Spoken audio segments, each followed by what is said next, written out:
some kind of plans, we make some kind of programs or structures, and maybe 3 months from now or 4 months from now, again we meet and take a progress of it.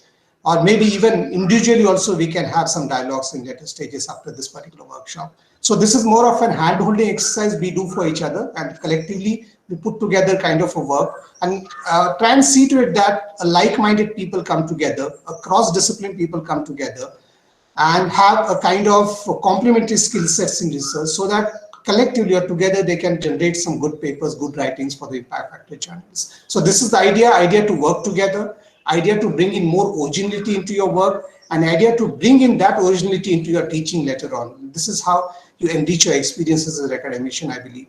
So thank you, Akash, and we are eager to listen to you. Okay, thank you so much. Thank you, sir. Okay, should I proceed or? Yeah, please proceed. Okay.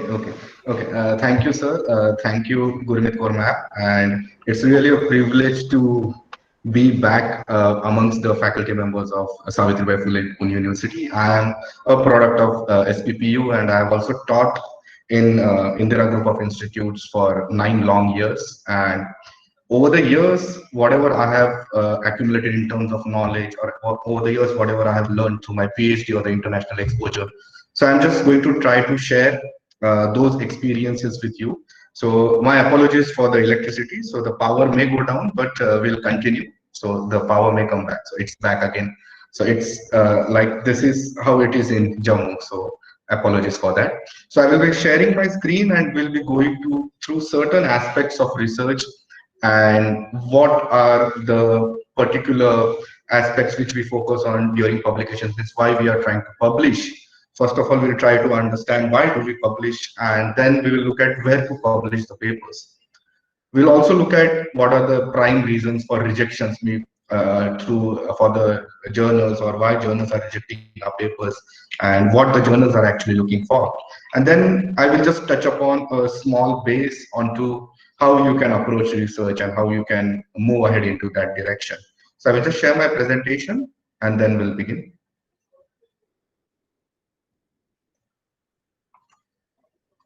Okay, I hope my presentation screen is visible. Someone can confirm, please. Yes, sir, it is visible.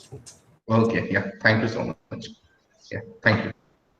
So, yeah, so thank you for the brief intro, and I'm really grateful for Dr. Gola sir to provide me with this opportunity to share my views about writing and publishing in high impact journals. So, first and foremost, when we look at this area, we need to understand why do we go for publication. Each and every faculty member, or each and every researcher, or each and every academician who is present here today have different goals, different objectives, different aims when we are looking for publications. So we'll just look at few of the goals or objectives which we have, which everyone will be having. So I have just tried to narrow it down into 3 or 4 objectives, and everybody will be looking at these factors only one while they are looking for publication. So the first one is requirement for promotion. As Sir rightly pointed out, there are certain guidelines which are out by the UGC, AICTE, or the regulatory bodies, which mandate faculty members to go for research, which mandates faculty members to publish their research or their findings in certain category of journal, in certain class of journals. And that essentially boils down to our promotion, or there is a requirement at our institute. Maybe the institute is going for accreditation process.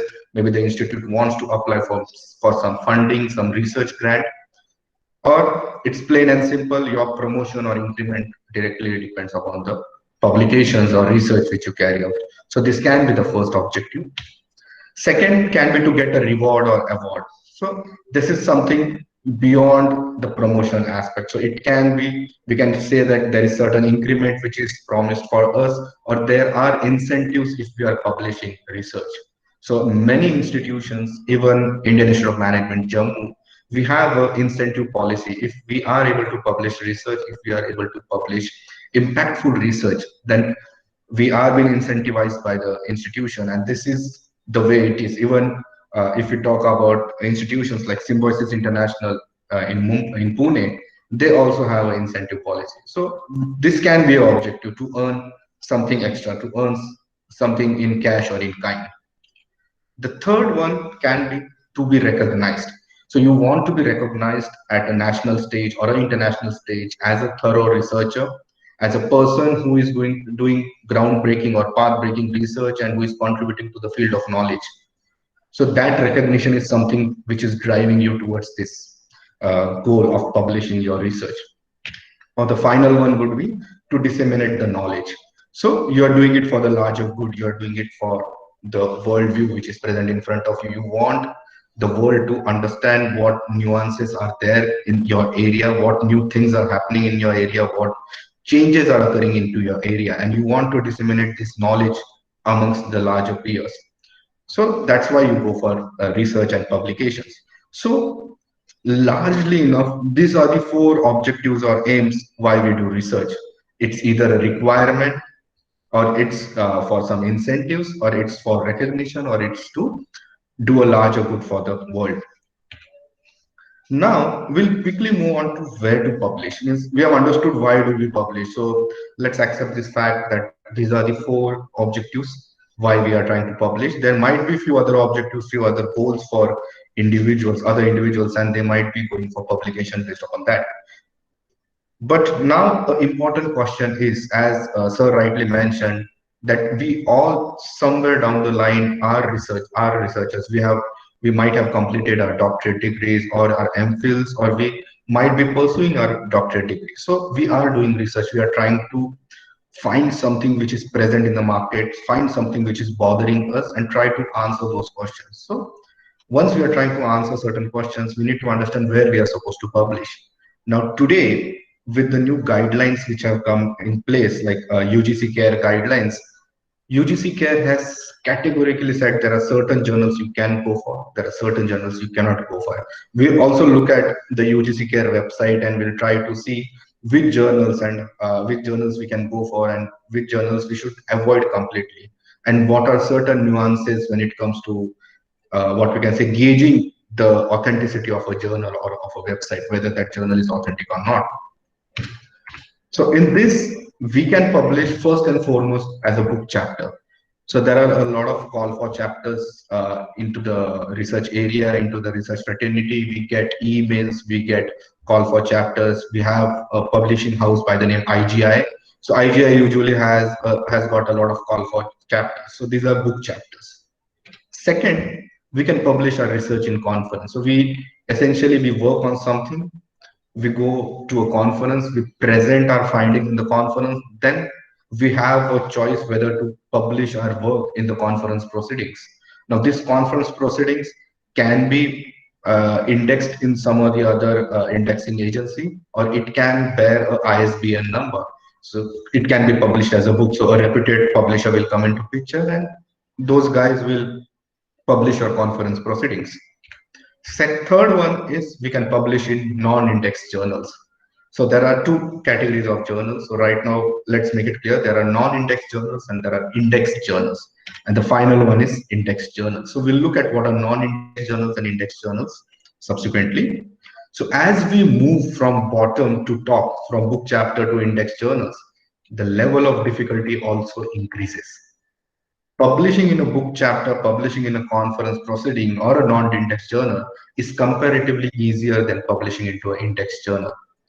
And there are different indexing bodies, indexing agencies who index the journal. And once the journal is indexed, and based upon that, your research may appear into the search results. So first of all, as we rightly mentioned, so we'll not look at the book chapters and conference proceedings. Many of the researchers today are discouraged from going towards book chapters and conference proceedings because they are not fitting the criteria which is set by UGC CARE. So UGC CARE categorically says that it should be a Scopus indexed journal. If you have a conference proceeding or if you have a book chapter which is not indexed by Scopus, then it makes no sense to go for it, is what everyone thinks. And let's be clear that fine, we think that we should not go for it. So we have two categories now, non-indexed journals and indexed journals. First and foremost, What is non-index journal? Non-index journals are the journals which are not being reviewed, which are not being looked upon by indexing agencies like Scopus. Scopus is just one of the agency which is present in the market. It is owned by Elsevier, and it is one of the agency which has the widest coverage when we consider the research fraternity. So that's why everyone say that it should be a Scopus index journal. If you look at the Scopus, by the way, Scopus has come out with a new list of 2020. Few of the journals have been dropped. So I can share the list with you with the IQAC team after the session. So you can go through that list. It has the widest coverage of around 39,000 journals. Now, this 39,000 journals are from the overall field of social sciences. It's not focusing on management, business, accounting, commerce, HR, OB, operations. No, it encompasses everything. It's a social science background. So all the social science journals are into it. So non-indexed journals are not indexed by Scopus. They can be indexed by few other agencies. So it can appear in your Google Scholars search results, or it can appear in DOAJ. So you have an indexing agency which indexes the open access journals. So it maintains the database for open access journals. It can be indexed by them, but it is not indexed by Scopus. As I said, Scopus is at the pinnacle of when we say indexing agencies. Then we have the index journals. So index journals are Scopus index journals. Then finally we have the JCR. So journal citation reports. These are called as impact factor journals. So non-index journal is the we can say the universe in which we have indexed journal, and in that some journals which are indexed in Scopus have carry certain impact factors. Now this impact factor is given by JCR. JCR is also called a journal citation reports, and JCR is again a product of Web of Science. So Web of Science is the authority who usually studies the impact of any journal. So we'll not go into the details like how the impact factor is calculated. There are metrics which we need to consider, like what are the number of citations which the papers have got, how many are self citations, and over the years how the citations have increased vis-a-vis the number of papers which are being accepted into the journal. Based upon that, they arrive at an impact factor.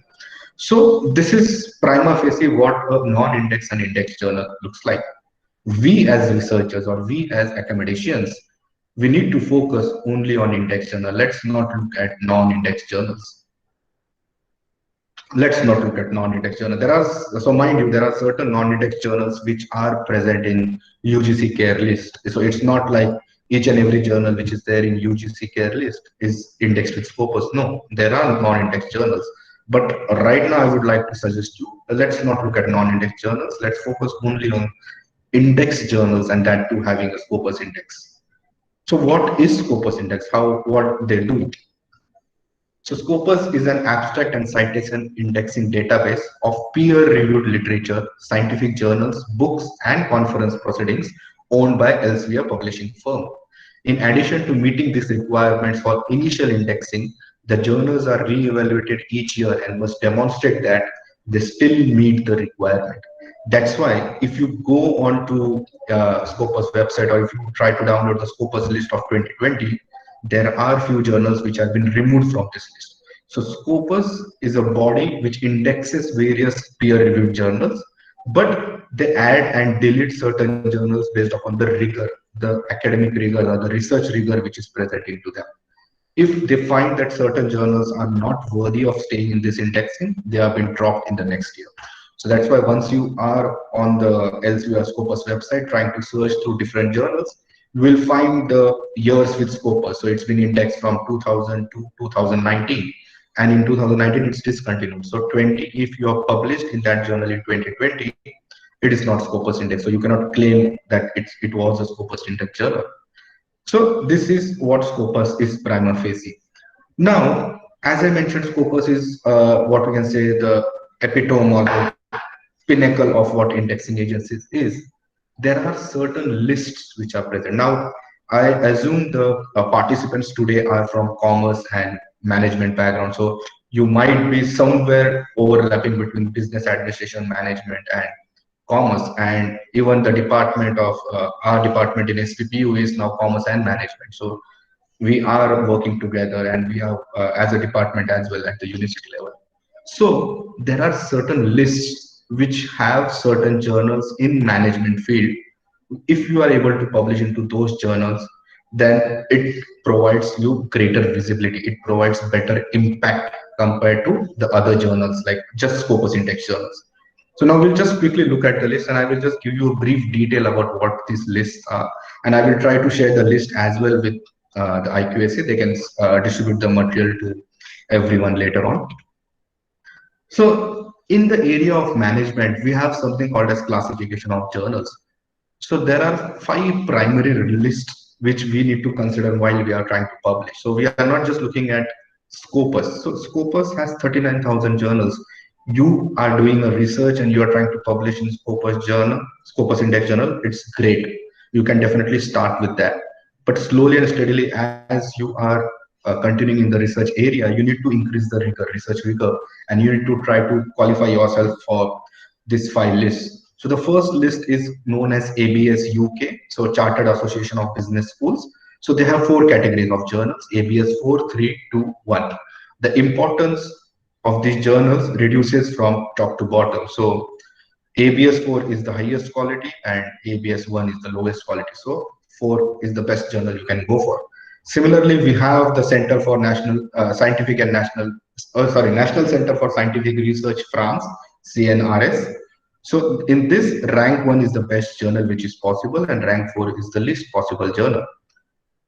Now, a primary list which is followed by a lot of management institutions in India, premier management institutions or government management institutions like IIM, IITs, triple ITs, NITs, they all follow a list called as ABDC. ABDC stands for Australian Business Teams Council. ABDC revises the list every year. Now, today in 2020, in the last year, the list contains around 2,700 journals.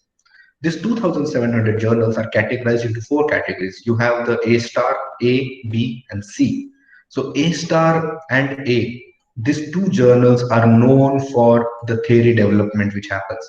So if you are going into research and if you're trying to develop a theory, if you're proposing a theory by observing a phenomena in the market or observing the phenomena in the field, your research is worthy of A star or A publication. But that research rigor should be there. You should be able to have that kind of rigor there. Followed by, you have ABDC B list. So ABDC B journals are really good journals. They are known as journals of practice. A lot of managers in the market, in the corporate world, a lot of academicians who are present, they refer to ABDC B listed journals to take certain cues of action from those journals, to implement the contributions which we are making in those journals and implement in the corporate world, in the market, in the field of research, trying to take your research forward. So ABDCB is something which we tend to associate with the research practice. What can be practiced? So you have a model which is developed in A star or A category journal, and then we simply take that model. Okay, that's a proposed framework or a proposed model. Then we try to prove that model in the market, whether the market this model actually sustains or whether this model is able to give the desired results. And then comes ABDC listed journals. ABDC listed journals are known as promising journals. Though these journals do not publish research which is as good as A star, A or B, but these journals are able to publish research which has gone through a rigorous review process. It can be double blind review, triple blind review. Recently, I have published a paper which has gone under 5 blind reviews. So there were 5 blind reviews which went. So ABDCC are promising journals, but somewhere down the line they do not meet the criteria of B, A, or A star. So management institutions or business administration and the field usually follows this list. Then we have something known as the Financial Times 50 journals. So it's a buzzword in the market. It's a buzzword in the academic sector called as FT50. So FT50, like we have Nifty 50, in terms of research, we have FT50. So FT50 are the journals which comprises 50 journals which are being the list is being collated by Financial Times USA, and this list contains the 50 journals which are ranked at the pinnacle of management education, at the are known as the best journals in management research. After this 50, so this 50 journals, the list also changes. If the journal is not worthy of staying into this list, the journal drops down, and once the journal is dropped, there is a vacant spot. Now the other journals which are there in A star, CNRS rank 1 and EBS 4 are trying to compete for that spot. So everybody competes for that spot. So this year there is a word in the market that one journal from Financial Times, 50 journals is going to be dropped. So Journal of Business Ethics. If Journal of Business Ethics is going to be dropped, there is one vacant position, and there are a lot of journals who are trying to go for that spot because it's the pinnacle of management research. And the final list which we can follow is University of Texas at Dallas. So UT Dallas list of publication. So all these five lists which are mentioned, you can follow any of the list. The journals overlap in each and every list. So it's not like ABS has different set, CNRS has different, ABDC has different. Everybody has roughly the similar kind of journals. ABDC is known across the Indian academic scenario or Indian education sector. So I would suggest go for ABDC or FT50 if you are doing really a path-breaking or groundbreaking research. So this is about the classification of journals in area of management. Now we'll come on to UGC. So what UGC CARE is all about. So we'll quickly look at UGC CARE. So UGC CARE is Consortium for Academic and Research Ethics. The main center for UGC CARE is University of Pune. So Jaikar Library or the Department of Library Sciences, University of Pune has something called as CPE, Center for Publication Ethics. They are the nodal, this means the Jaikar Library or Center for Publication Ethics is the nodal body for UGC CARE list journals. There are centers across the country, but Pune University is the main authority who is actually working on this UGC CARE list. So it's a consortium, so there are a lot of university centers. Why UGC CARE was formed? What was the need for UGC CARE? You might be knowing that before UGC CARE came into existence, like somewhere 2 years back, right? We had something called as UGC list. There used to be a list which was circulated by UGC, and it used to have certain journals. So the list came into existence somewhere in 2013 or 14. And we as researchers or academicians, we used to look at that list and try to publish research based upon that. That list did not have all the Scopus Index journals because you had to apply for that list. And once UGC as a body will go through your application, will see what is the research rigor in your list, and based upon that, they will approve your journal, and then it will be a UGC approved journal.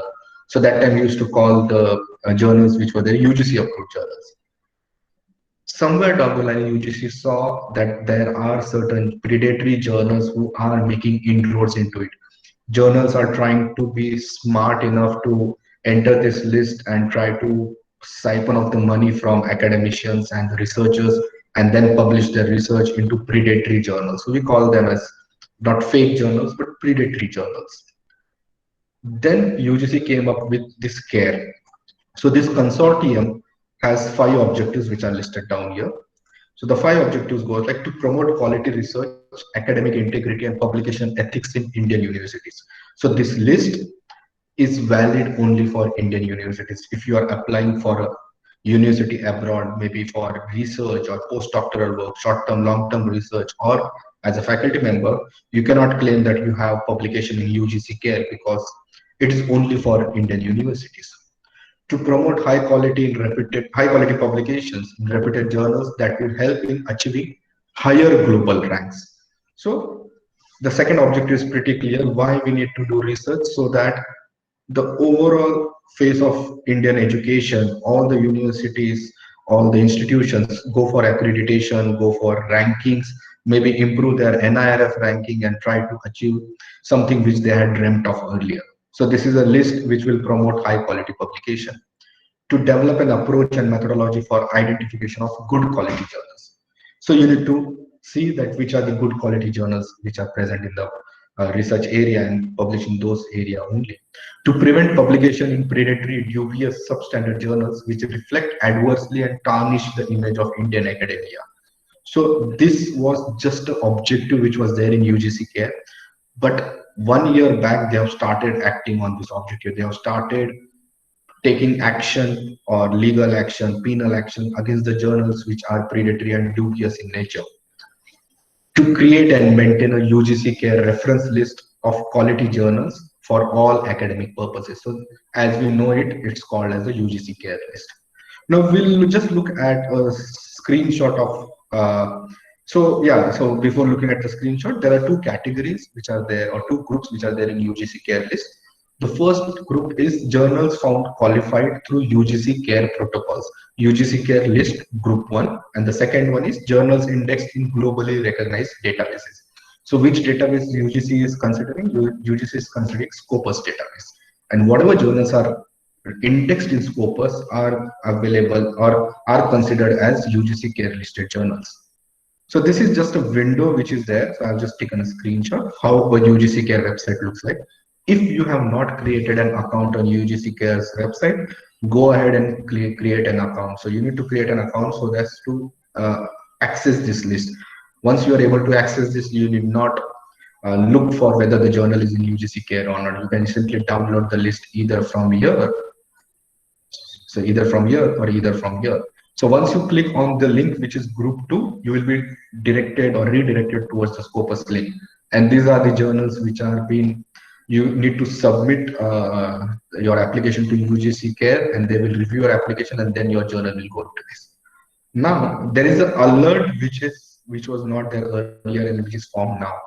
This alert has two groups, list of cloned journals. So dubious, predatory, substandard, this was one aspect. There are certain people with malified intentions. They have started cloning the websites. They clone the websites of various journals and pose that we are the real deal. We are a real deal and we are trying to publish. So what I will do, I will just quickly take you to this UGC CARE. We can see one example and then we'll move ahead. Just give me a moment.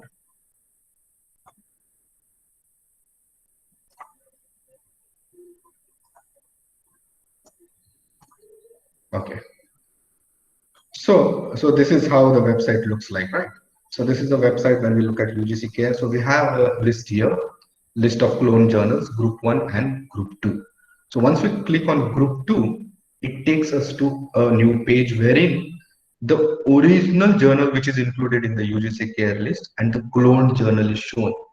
So the modus operandi of the cloned journals is that they create a website which has the same journal title, the same ISSN number, but the website handle is completely different. So Adalaya is something in which a lot of academicians have published, but it turned out to be a dubious journal. So we'll just look at one journal. So this high technology letter. So a lot of researchers have published in high technology letters as well. So this is a journal which is published, which the publisher of the journal is Institute of Scientific and Technical Information of China. Here the publisher information is not available. If you open the link, so let's open both the links and let's see how we can see whether it's dubious or not.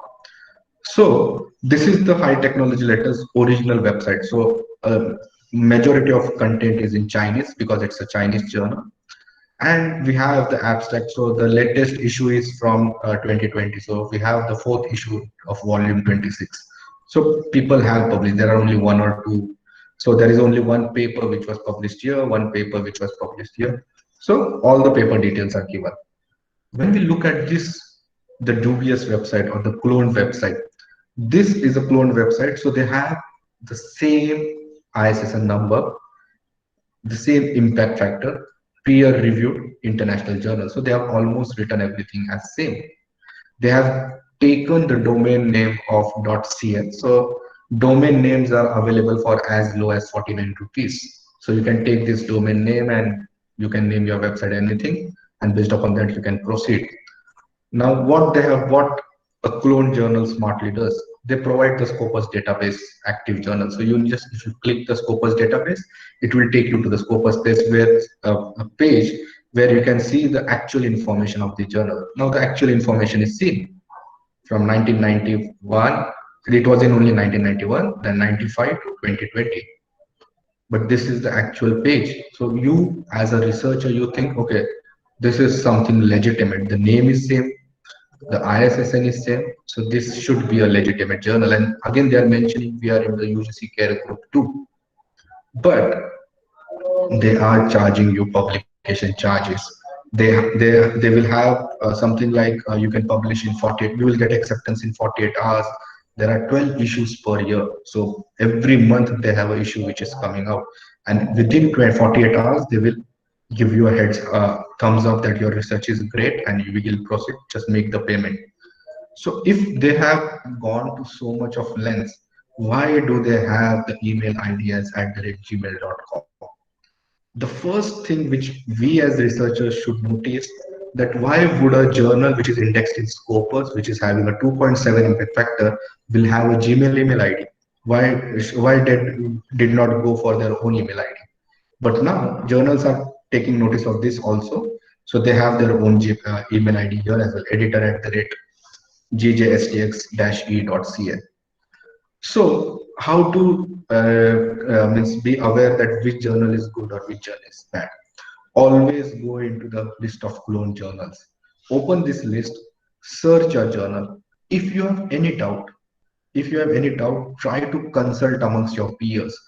Research is not a standalone activity or an activity which you need to do in isolation. You should have networking. You should have different nodes which are present, and you can ask them, what do you think about this journal? Should I proceed with this journal or not proceed with this journal? So this is something which you can do, and then based upon this you need to proceed. So let's not proceed, or let's not hastily start publishing because you are getting acceptance in 48 hours and they might be asking for 5,000, 10,000, 15,000 rupees.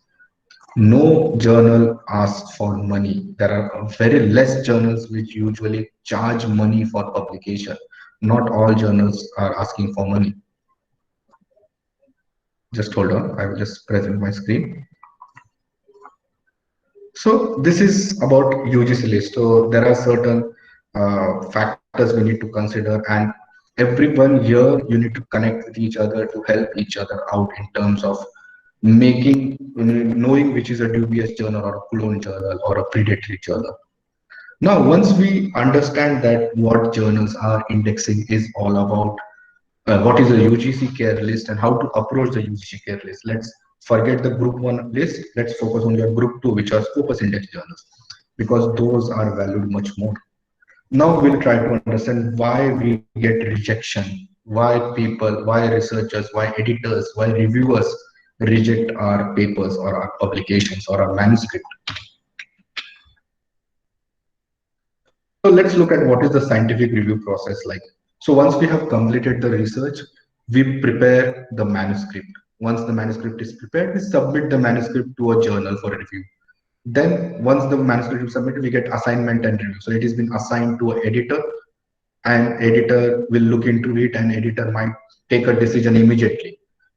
There is a rejection, we do not want to pursue with this research, we are rejecting your paper.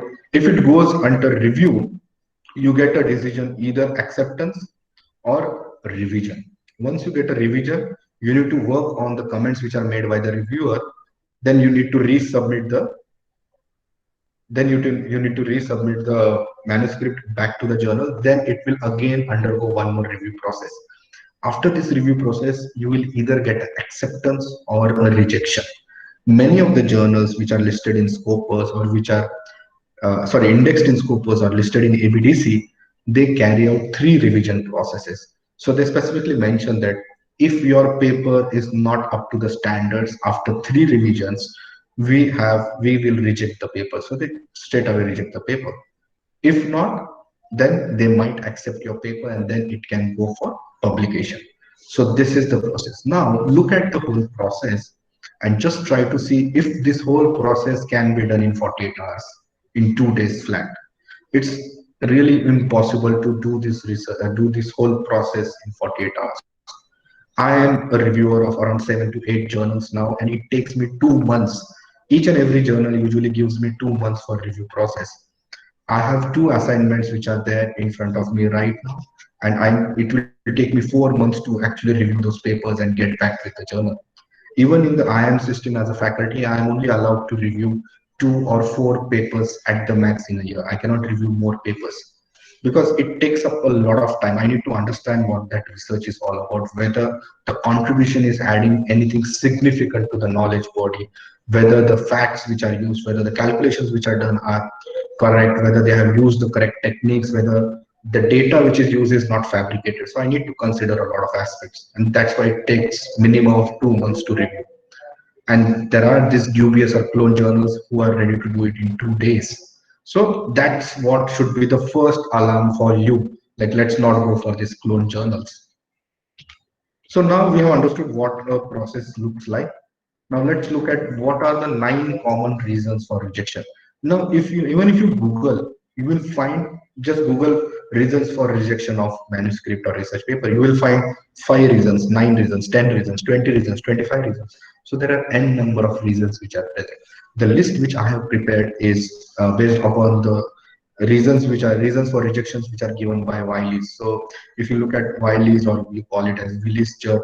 So Wiley's as a publisher has given this 9 common reasons, and this encompasses everything. So it's not like you can have a 10th reason as well, but these 9 reasons are sufficient to understand why we get rejections.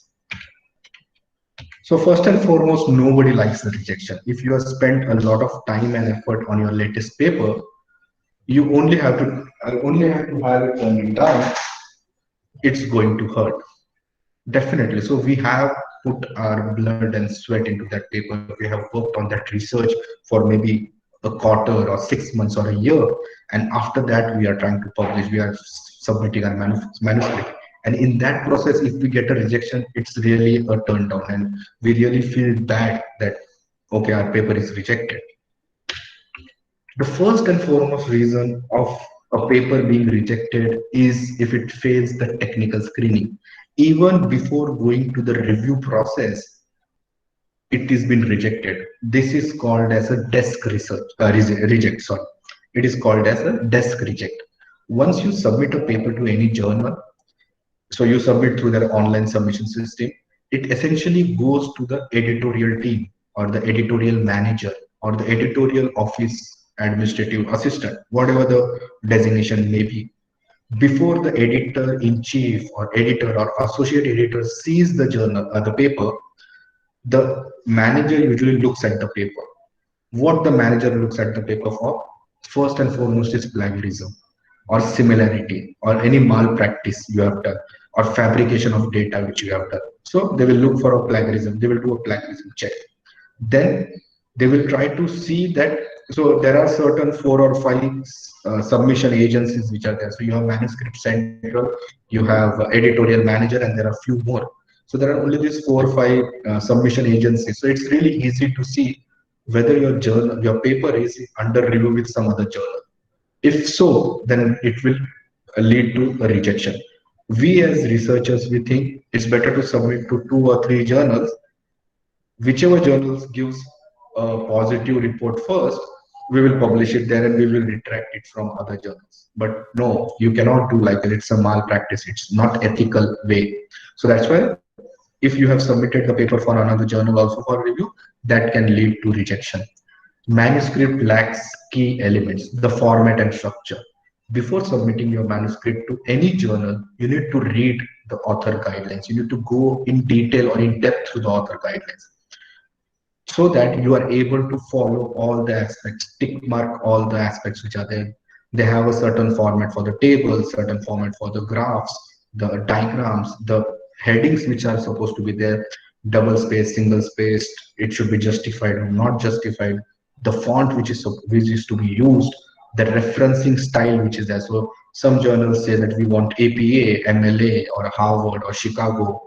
So whichever style is there, you need to follow that referencing style. So it lacks key element, the quality of language.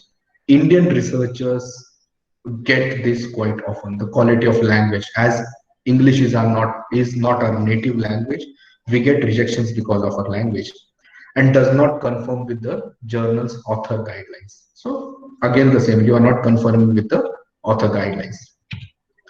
So here is how, so I mentioned something about plagiarism. Here is how plagiarism looks like in actual practice. So you can see here, there is a reason which is mentioned. So the reason which is mentioned here is the author described the same case that had already appeared in European Journal of Cardiothoracic Surgery. So that's why it went for retraction. The same author had also published the same paper with the same results in some other journal. In the same journal, actually. He had published the same paper in same journal. He changed the grammar a bit, he changed the sentencing, the framing of sentences a bit, and again published the same research. So this can lead to retraction. And what was retracted? Both papers were retracted because he has used some malpractices. So it has serious consequences. So you do not want something like this thing coming for your journal, like there is a retraction of a paper. So let's avoid submitting or publishing the same research for 2-3 years continuously.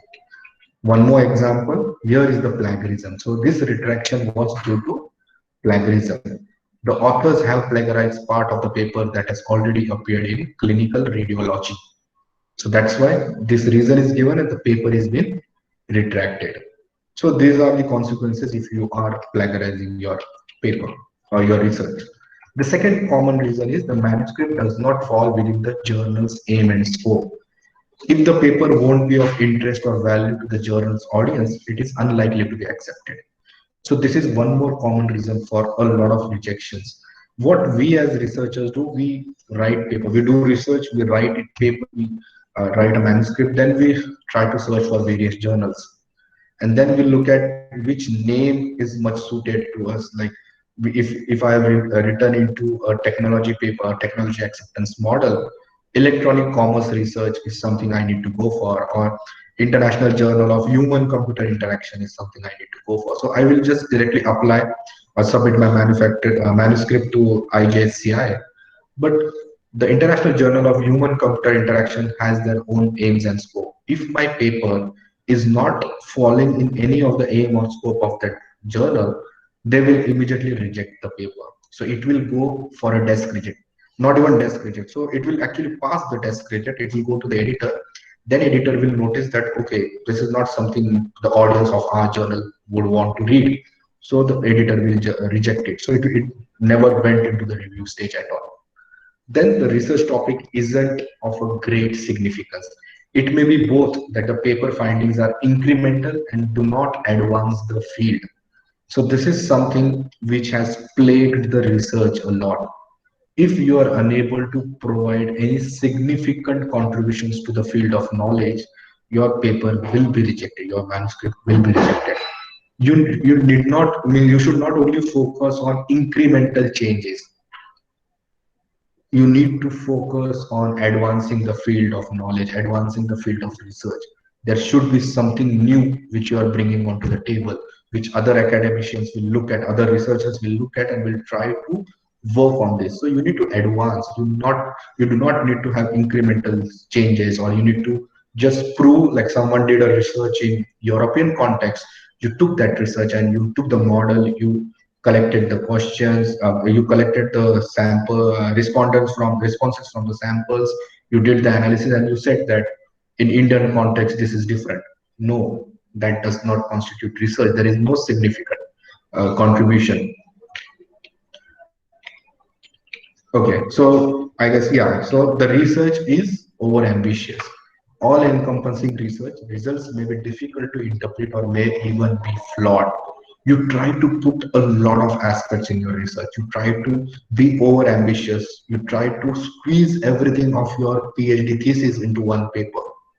So that can also lead to rejection, because the audience, the reviewers, the editors are unable to interpret, or it's difficult for them to interpret the results. Further, the clear hypothesis hasn't been established. The question behind the research may be unclear, poorly formulated, or not relevant to the research field. Now, why hypothesis is not formulated properly? What are the reasons behind it? Why this has happened? So I would suggest few readings for you. So the committee will share this presentation with you. You can search on Google Scholar and download these readings. So there are four readings which I would suggest. So Sutton and Staub in 1995 wrote a beautiful manuscript known as What Theory Is Not. We as researchers, we do something and we say that this is a new theory, we have developed a new model. No, this paper in Administrative Science Quarterly tells us that what theory is not, what theory means and what does not mean a theory. Then in 1989, Wetton had one more important paper, what constitutes a theoretical contribution, in AMR, so Academy of Management Review. So this is also a paper which is available on Google Scholar. You can go through it. Then you can understand what theoretical contribution your paper is bringing to the table, to the body of knowledge. Then Alvinson and Sandberg had two research papers published in 2011.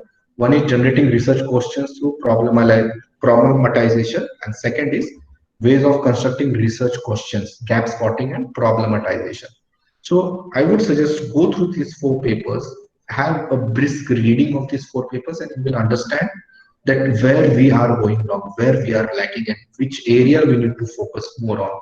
And based upon that, you can proceed in your research journey. Further, the sixth is the manuscript is incomplete. The paper might contain observations, but it's not a full study, or it may ignore or overlook other important works in the field. If your literature is not strong enough, if you are not considered the seminal papers in that area, or you are not considered the recent research which has happened, you might have started your work in 2019, but you are submitting the manuscript in 2021. But in that 1 year gap period or 1.5 years gap, a lot of research might have happened in this area. The research or the area might have advanced, and you have not considered those works. So that can be a reason for rejection. There are flaws in procedure, presentation, and analysis of the data. Major flaws include like lack of clear control groups or other comparison metrics, non-conformity with recognized procedures or methodology, and lack of statistically valid analysis. So here comes the quantitative aspect.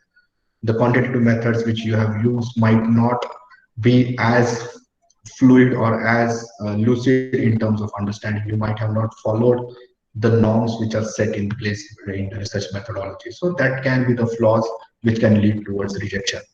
Further, flaws in manuscripts, arguments, and conclusion.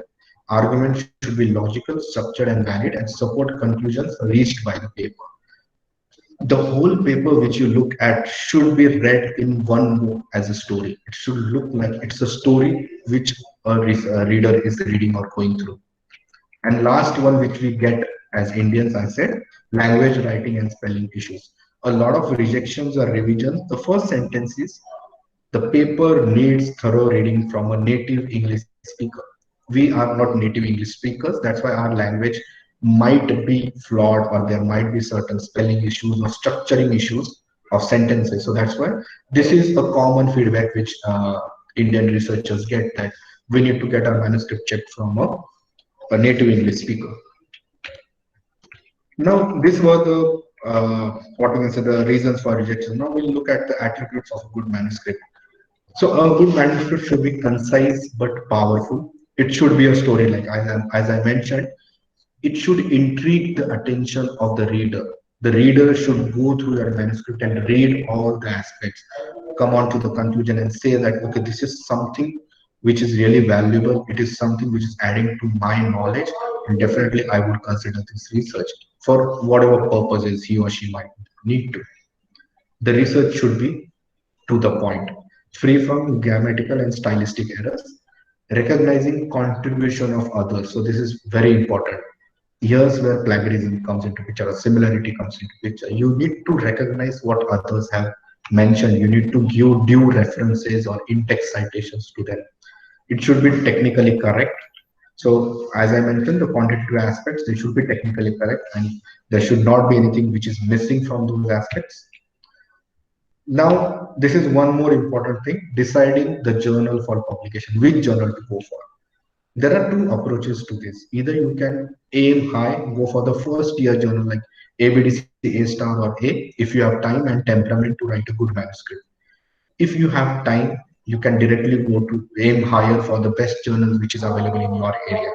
Or you can take incremental steps, or you can try for the ABDCC or B, or you can try for Scopus Index journals. And later on, as and when you improve your writing skills, your research skills, you can target better journals. Decide the target journal before writing or drafting the article. So this is one more important aspect. Even so, once you have identified which area you want to research into, what is the problem which you are trying to solve, immediately try to search which journals are there who will acknowledge the research which you have done. Based upon that, work towards that aim. So first of all, see what is the problem you are trying to solve, then immediately look for the journals and then start your research, but keeping that journal in mind always. So this will also help you. Prefer those journals which publish similar work or journal articles you are citing for your work. So always prefer the journals wherein the maximum references which you have given, you can easily find out which journal is being referred the most. And based upon that, you can submit to that journal because incidentally, your paper is fitting into the aims and scope of that journal itself. So focus on that paper. If you think that that your competitor is ahead of you, go for a second tier rapid publication journal because it is important to be first. If you found out that in the research fraternity there is someone who is working on a similar area, so it's better to go for a second tier journal but go for rapid publication. As the level of journals increase, the duration which is required for publication also increases. So go for a rapid publication journal and get your research into the area, into the scientific field, and then people will acknowledge your work. Now, where to start? Now, this is a very what we can say lengthy discussion in terms of where to start, how we can acclimatize to this whole new scenario of research in publishing high impact journals, what needs to be done. But I will just quickly cover one aspect and then I will give you certain readings. So you can go through those readings and you can understand what my point of contention was. So first of all, you need to understand what is research. So it's a pretty standard definition from Oxford Concise Dictionary. Research is the is the systematic investigation into and study of material sources, etc., in order to establish facts and reach new conclusions. B, an endeavor to discover new or collate old facts by scientific study of a subject or by a course of critical investigation. So this is research. You already have certain facts and figures in front of you. You have something which is already present in the literature. You are taking those facts, you are taking that study material and you are reaching out to new conclusions. So that's why we called it research. So you're trying to search it once more. Research is what we do when we have a question or a problem we want to resolve. Now, there are two aspects which we need to consider. In the first slide itself, I told you like what is your motivation for publishing or research? Is it promotion? Is it sustaining the job? Or is it trying to get a reward? Or is it trying to disseminate knowledge in the market? What is your purpose? The purpose of any researcher should be to identify a problem. There should be something that's bothering you. Once there is something which is bothering you, you try to solve that problem. And that's what research is all about. We may already think that we know the answer to our question already. So this is something which we already know. Like I want to research in technology acceptance of smartphones. I know the answer for why people have what we can say accepted this technology of smartphones because it's handy. It's we are able to connect with our loved ones. We are able to interact with our loved ones. We are able to browse the internet from the smartphone. That's why we are accepted. So the end result is already known to us. But still, we also may think that the answer is pretty obvious and common sense. But until we have subjected our problem to rigorous scientific scrutiny, our knowledge remains little more than guesswork or at best intuition. So though we all agree that why these smartphones are being accepted by consumers like us, this is just guesswork, like because the calling features are better, because the internet is better on smartphone rather than a laptop or a computer. But this is guesswork. We need to subject this guesswork or this problem through a rigorous scientific scrutiny. And then this knowledge will be disseminated amongst the masses. Now, you should always, once you're approaching a research, you should always take on grand challenges. Now, there is a researcher, German mathematician by the name David Hilbert. So he lived between 1862 to 1943. He categorically said that we as researchers should look at grand challenges. There are a lot of challenges which are bothering us, which are in front of us, and then we should try to approach them from that perspective. A starting point to consider when selecting a topic is whether that a study confronts or contributes to a grand challenge which is present. So whether the study is contributing to something, whether the study is confronting some previously preconceived notion in the market. The fundamental principles underlying a grand challenge are the pursuit of bold ideas, the adoption of less conventional approaches to tackling large and unresolved problems. What David Hilbert is saying something from theory building perspective. So this should be your ultimate aim. You should be able to do research so that you are able to build a theory out of it. You are able to propose something new, propose something groundbreaking, because that will actually contribute to the betterment of the society. So why grand challenges hold so much of importance? Because once you get into these discussions are useful in terms of theoretical perspectives, and not just from an individual's perspective, but it provides a better societal benefits because it will lead to a better economic or entrepreneurial activity. Take a small example. So there are a few references which are given. So I have mentioned those papers as well in the references. You can refer to this. So take a simple example. Prior to the Industrial Revolution, everybody was commuting on horseback, right? You had the chariots which were pulled by horses, or you were riding on a horseback, or you were walking. Once the Industrial Revolution started, the internal combustion engine was invented. People started commuting in a IC engine powered two-wheeler or four-wheeler. And today we have multi-axle vehicles. This technology came into picture because somebody had discussion on this. Somebody took up this challenge that we have found crude oil. We need to use this crude oil. So what better way to actually convert into a vehicle? What better way to convert it into an IC engine? And once this IC engine is there, it led to a better economic and entrepreneurial activity. So this is what research is all about. And even today, the internal combustion engine is being researched. There are new engines which are coming into the market, fuel efficient engine, less resistant engine, better economy, or better engine which are providing less friction, engine which are meeting the safety norms, the emission norms which are in the market by the regulatory bodies. So this research continues. There should be novelty in the topic choice. One simple way to check the novelty of a topic is to consider whether a study dressing it would change the conversation already taken place in the given literature.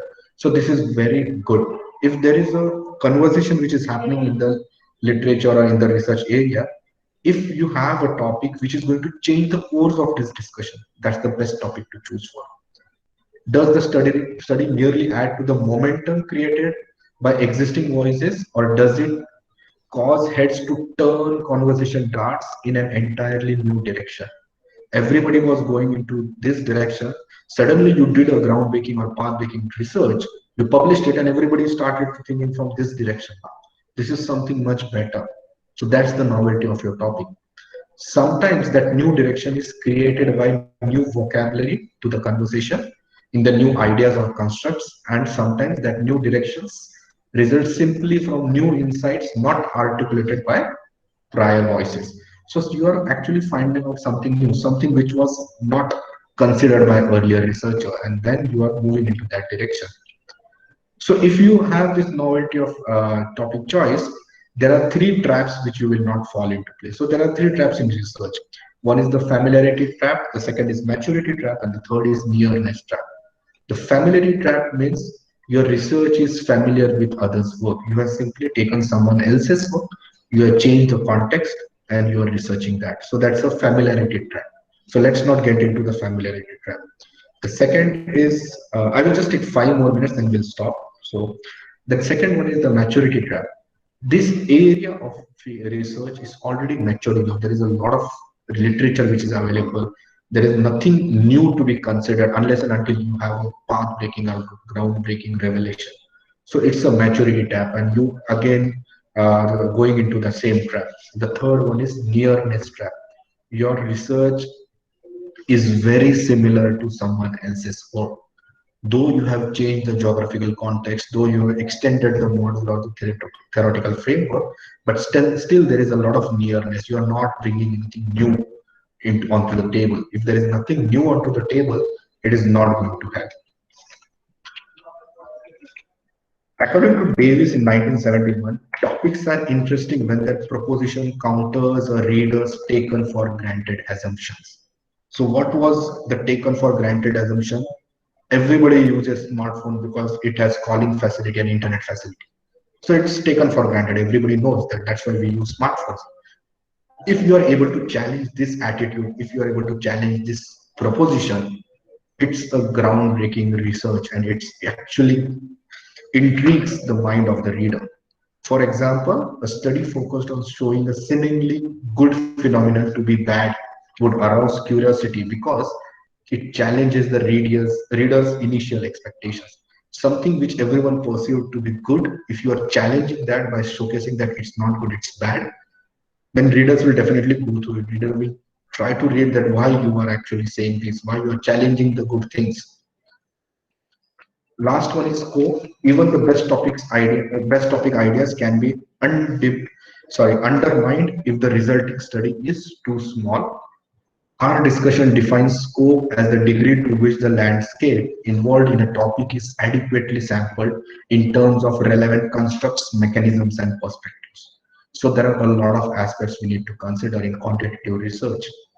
If the sample is too small, if the sample is not representative of the general consensus or the population of a country, if the constructs are not are not studied in much of a depth, if there is the constructs are just been considered from various literatures and research and you have just used it to frame a model and it is not actually adding to the body of knowledge, so it makes no sense.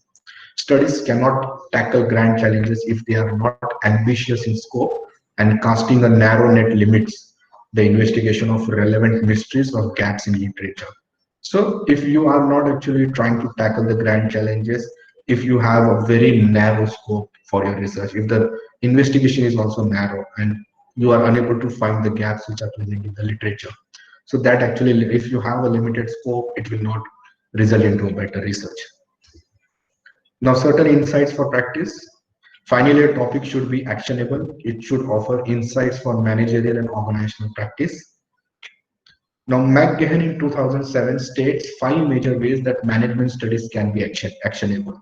So I will just quickly list down the 5 stages. The first one is it offers counterintuitive insights, highlighting the effects of new and important practices which are there. So there is something new which is happening either in the corporate world or in the industry or even in the academics, and you highlight those effects and new practices. Showing inconsistencies in and consequences of practices. So you have found out there is an inconsistency in the earlier literature or earlier work, and you are actually showing that what were the consequences of this. So you are bettering what was already present in the market. Further, suggesting a specific theory to explain an interesting and current situation in the market, and identifying an iconic phenomenon that opens new areas of inquiry and practice. So this is the epitome which we need to focus on. We need to build onto a theory. So this will ensure that we are actually building a new theory. You need to identify something which is a phenomena which is different. It opens a new area of inquiry and practice. So there are a few more readings which you can easily get on Google Scholar. So whatever I discussed, like in terms of a research paper or what your research paper is, was from the first publishing. So publishing with AMJ, Academy of Management Journal, has a 7-part series. These are small papers of only 4 or 5 pages, or max to max 7 pages. They give you like how to choose a topic, how to do research design, what is known by setting the hook, the grounding hypothesis, crafting the methods and results, discussing the implications, and what's different about qualitative research. So the final one focuses on the qualitative research. So here, these 7 papers will give you a lot of insights into how to approach different problems or different areas and how you can actually work on your research. So these are the references which were mentioned in the paper. So and thank you. So this is my email ID. You can note it down, my official and my personal ID. In case you have any queries, you can definitely contact me. Given the busy schedule, it may take me a while to respond back, but I will definitely respond back, and I can definitely help you out with whatever queries you have in terms of research or approaching a research problem. Let's one thing which I would like to tell you all is don't focus on publications right away. Focus on finding a problem which is there. Focus on a research area and try to work in that research area. Publications will happen eventually. It took me also a long time to actually publish research or to get into one amongst the best business schools in our country.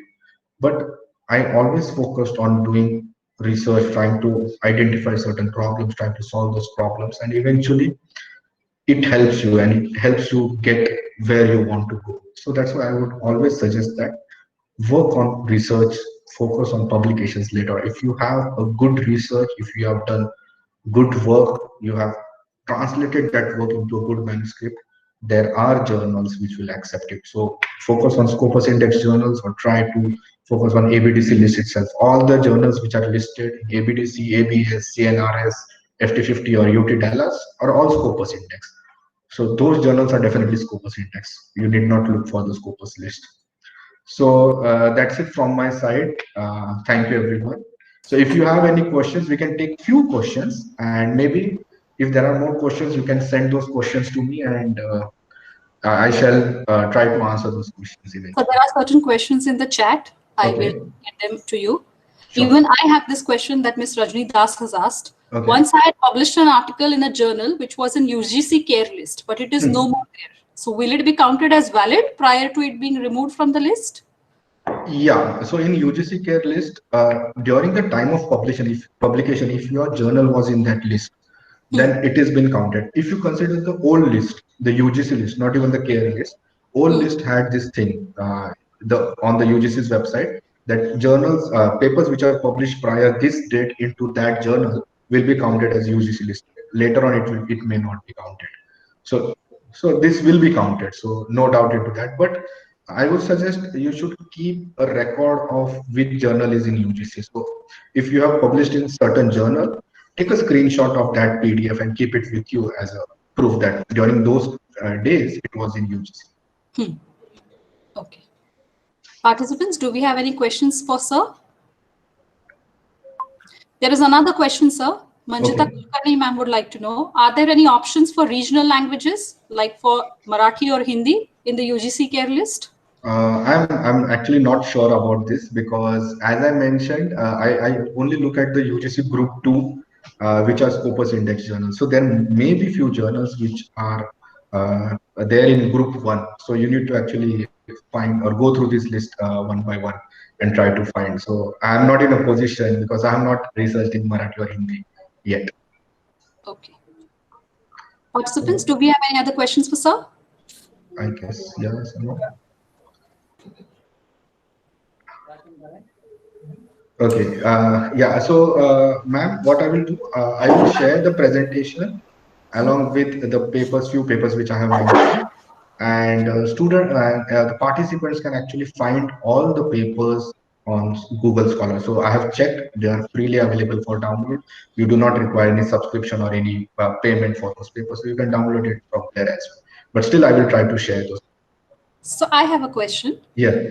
When we write a paper, we talk about citations, about my paper being cited in someone else's research. So how do we go about it?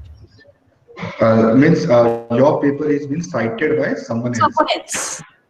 Okay, so see, citations will eventually come once you publish something which is good and which is considered by other researchers as valuable. If other researchers are valuing your work, they will definitely provide you citation. They will consider your work and they will cite your work. So this will definitely happen. One suggestion which I would like to give you and others is maybe we can have a session somewhere down the line. you need to start working using reference managers. I have seen that a lot of researchers are using age-old ways of referencing the text. Means they are copy-pasting the research, the referencing or the bibliography, and they are typing it. Start using a reference manager like Mendeley or Zotero. If Mendeley is one of the best referencing manager, it will actually save you tons of time once you are doing the citation, and it's easier for you also to see where what work you have cited and how you have cited, how your research has progressed over a period of time, the manuscript I need to say. So try to use a referencing tool, and this will be actually very helpful in terms of quickly working through your manuscript rather than spending time on in-text citations or the bibliography, preparing the bibliography. You need not prepare the bibliography if you are using Mendeley. Okay. Thank you, sir. Yeah. Do we have any other questions? I guess there is one question from Sushil. Yes, sir. Yes, sir. Good afternoon, sir. Good afternoon. I have a question.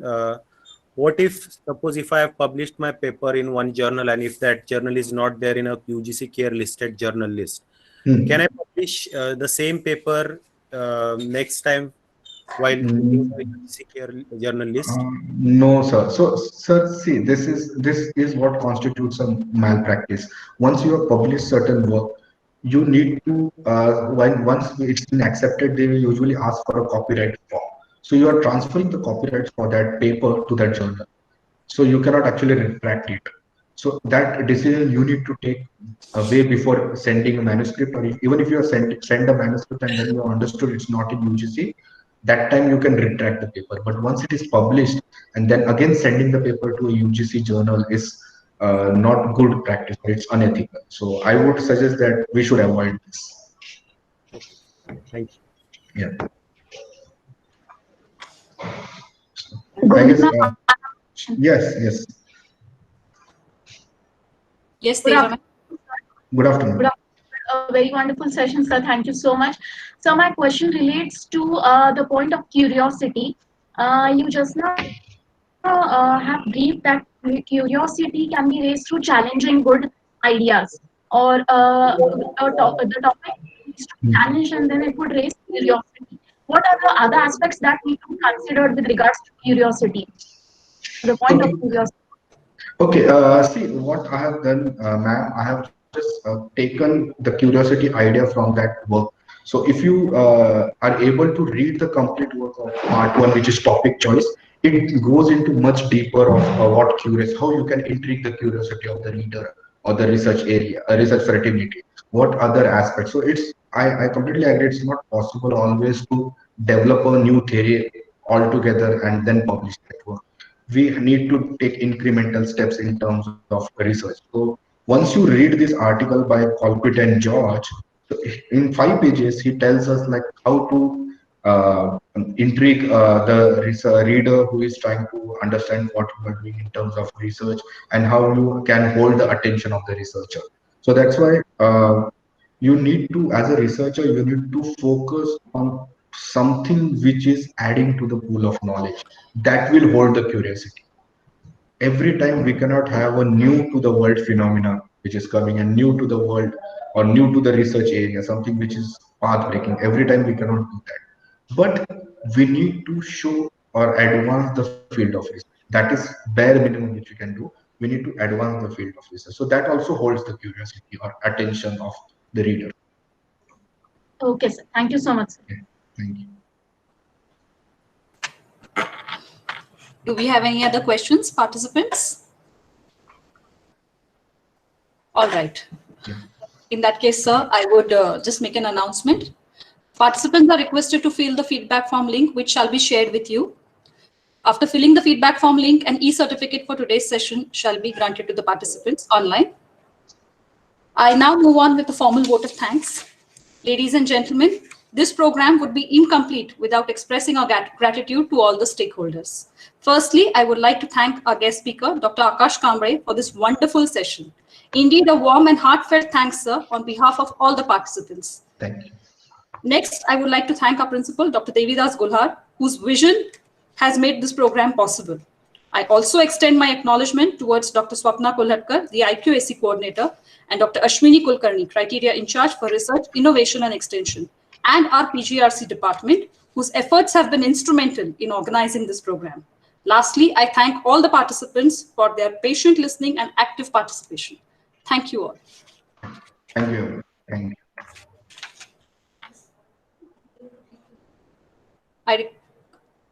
I request all the participants to kindly leave the meeting.